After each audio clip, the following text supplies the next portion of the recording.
बिस्मिल्लाहिर्रहमानिर्रहीम। अस्सलाम वालेकुम। तमाम देखने और सुनने वालों को इंटेलिजेंस टीवी में खुशामदीद कहा जाता है।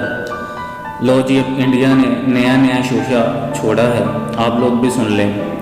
द इंडियन न्यूज़ के मुताबिक अभिनंदन के बाप ने भी झूठ बोलने में कोई कसर नहीं छोड़ी। अभिनंदन के बाप का कहना है कि इंडियन एयरफोर्स ने बालाकोट एयर स्ट्राइक में 250 से लेकर 300 की तादाद में दहशतगर्द मारे हैं। उसने मज़ीद कहा कि हम लोगों ने 7 इंडियन एयर जेट जैश ए मोहम्मद के ठिकानों की तरफ बहावलपुर की तरफ भेजे, जबकि उसके बाद पाकिस्तान ने अपने F-16 तैयारे हमारे तैयारों के पीछे भेजे।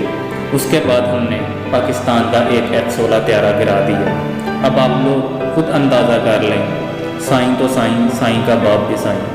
इन लोगों ने झूठ बोलने में अपना कोई बाप पीछे नहीं छोड़ा। दोनों पाँव खोलकर झूठ बोलना हो तो इन लोगों से सीखें। बेटे के मुंह पर से अभी तक थप्पड़ों के निशान नहीं गए होंगे जितनी उसे मार पाकिस्तान आर्मी और पाकिस्तान की आवाम से पड़ी है।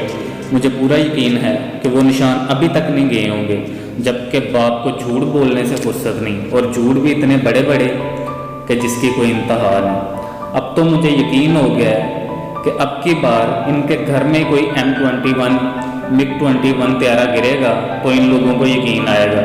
बाकी तो सारी दुनिया इन पर लानते कर रही हैं। अभी जो थोड़ी देर पहले मैंने वीडियो अपलोड की थी फॉरेन पॉलिसी मैगजीन की तरफ से, और उसके अलावा भी गल्फ न्यूज़ की तरफ से, सारी दुनिया के जो इदारे हैं वो इन पर लानते कर रहे हैं, मगर ये इन्हें शर्म ही कोई नहीं। आप लोग इन झूठों के बारे में क्या राय रखते हैं? कमेंट बॉक्स में अपनी राय का इजहार ज़रूर कीजिएगा। और इन लोगों में ख़ास तौर पर पाकिस्तान से बाहर जो लोग दुबई, सऊदी अरब, कतर, कुवैत में पाकिस्तानी ओवरसीज़ लोग जो काम कर रहे हैं, ये इन हिंदू लोगों से बच के रहिएगा। ये बहुत शैतान और गिरे हुए लोग हैं। इनकी शैतानी से बचना बहुत मुश्किल है। अपना और अपने गिरदे नवा के लोगों का ख्याल रखिएगा। शुक्रिया। पाकिस्तान जिंदाबाद।